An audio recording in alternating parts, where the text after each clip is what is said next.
सुप्रभात प्रिय छात्रों।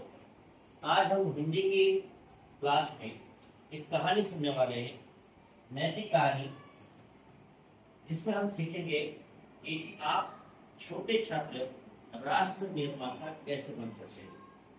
क्या आपने कभी सोचा है कि आप में भी वो क्षमता है, आप उस क्षमता को बढ़ावा दे सकते हैं और उस क्षमता के माध्यम से भारत को एक सुदृढ़ और विकसित राष्ट्र बना सकते हैं कि जिसका नाम पूरी दुनिया में फैल सके। तो चलिए एक कहानी के माध्यम से मैं आपको बताता हूं कि आप वो काम कैसे कर सकते हैं।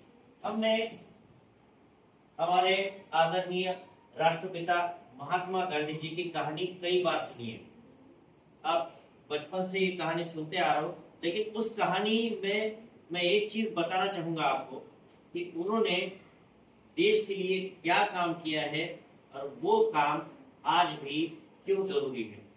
अगर वो एक गुण भी आप अपने अंदर लेते हो तो वाकई आपका जीवन बदल सकता है और आप, जो मैंने कहा है, छात्र राष्ट्र निर्माता, ये जरूर बन सकते हैं। तो सबसे पहली बात, आपको पता है कि गांधी जी का समय ऐसा था कि भारत अंग्रेजी शासन के अंदर गुलामी में जी रहा था।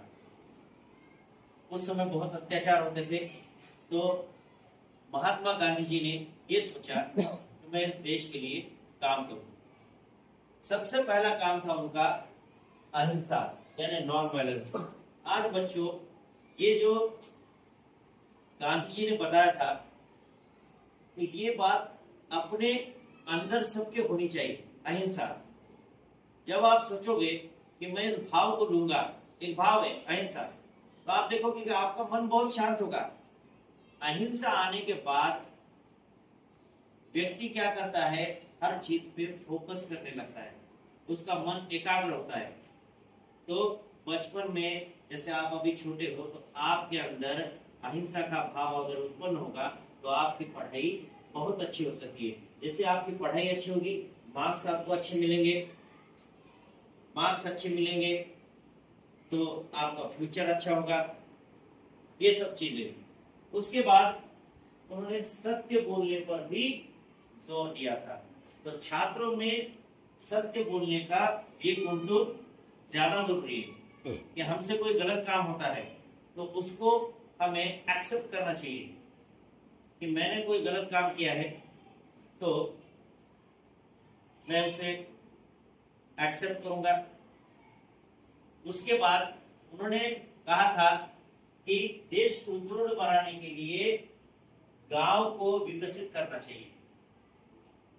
तो ये काम भी हमारा, हम जहां रहते हैं हम चाहेंगे कि जो भी चीजें आप खरीदते हो वो भी सारी चीजें आप स्वदेशी खरीदो, मतलब जो भारत में बनती है उन्हीं को आप खरीदने की कोशिश करो। इसके माध्यम से क्या होगा कि जो चीजें इस देश में बनती है वही चीजें बिकेंगी, और दूसरी एक बात, जो कंपनी से बनाती है उसका भी फायदा होगा और पैसा अपने देश में ही रहेगा, बाहर नहीं जाएगा। ऐसी कई सारी चीजें हैं, एक एक करके मैं बताता हूं और मुझे आशा है कि यहां तक आपको समझ में आया होगा कि अहिंसा और सत्य, ये दो चीजें आपके अंदर आनी ही चाहिए।